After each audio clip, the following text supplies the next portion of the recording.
মৃত মানুষের কোনো চোর যদি চুরি করে আর বলে পৃথিবী সৃষ্টির 50,000 বছর পূর্বে আল্লাহ আমার ভাগ্যে এটাই লিখেছে, তিনি আমার ভাগ্যে তওবা লেখেনি, তাহলে তার কথাটি গ্রহণযোগ্য হবে না কেন? প্রশ্ন কি করেছে? প্রশ্ন করেছে যে চোর চুরি করে বলতেছে এটা তার তাকদীর।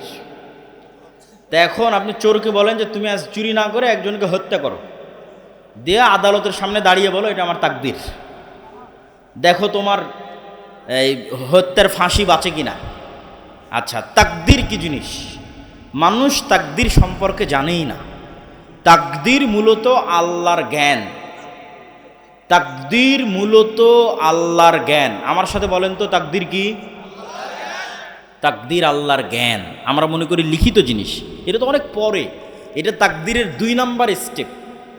আল্লাহর যে বিশাল জ্ঞান আছে, মহাসাগরের চেয়েও সীমাহীন অসীম জ্ঞান, সেই জ্ঞান থেকে শুধুমাত্র অল্প একটু, যেটাই আসমান জমিন পৃথিবী মানুষ জিন এই রিলেটেড, ওইটা আল্লাহ পৃথিবী সৃষ্টির 50,000 বছর আগে লাউহে মাহফুজে ট্রান্সফার করে দিয়েছে আল্লাহর অসীম জ্ঞান থেকে।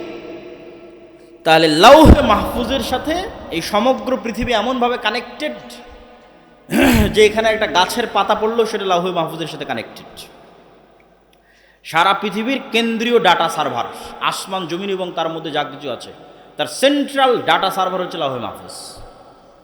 এই লাউহে মাহফুজ থেকে 1 বছরের ডাটা ফেরেশতাদের কাছে হস্তান্তর হয়। লাইলাতুল কদরের রাতে ফেরেশতাদের কাছে 1 বছরের ডাটা হস্তান্তর হয়। তাহলে লাউহে মাহফুজে যে তাকদীর লিখিত আছে এটা আল্লাহর জ্ঞান। এবার মানুষ যখন যে কাজ করবে সেই কাজ সে স্বেচ্ছায় করবে।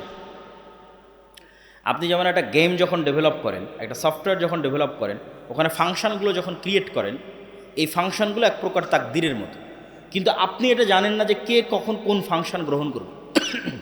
কিন্তু যে ফাংশনে গ্রহণ করুক না কেন, সাথে সাথে ওইটার ইমিডিয়েট ফিডব্যাকও সে পাবে, ইমিডিয়েট রেজাল্টও সে পেয়ে যাবে, কেন ওটা আগে থেকে সেট আপ করা আছে।